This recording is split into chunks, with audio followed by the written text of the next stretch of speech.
Welcome to the Banker Lamp. Please enjoy the video. In this video, I will explain how to make delicious homemade gravy.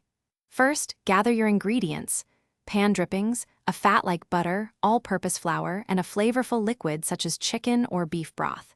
You'll also need a whisk and a saucepan. Gravy is a wonderful way to elevate any meal, especially holiday dinners. It's simpler to make than you might think, and the results are incredibly rewarding.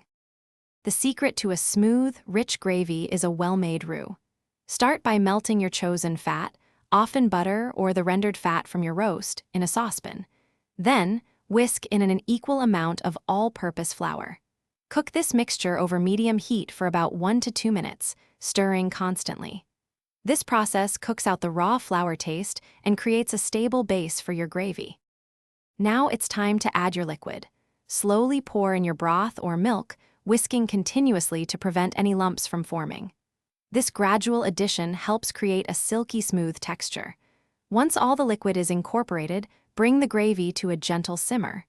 Let it cook for about 3 to 5 minutes, stirring occasionally until it reaches your desired thickness.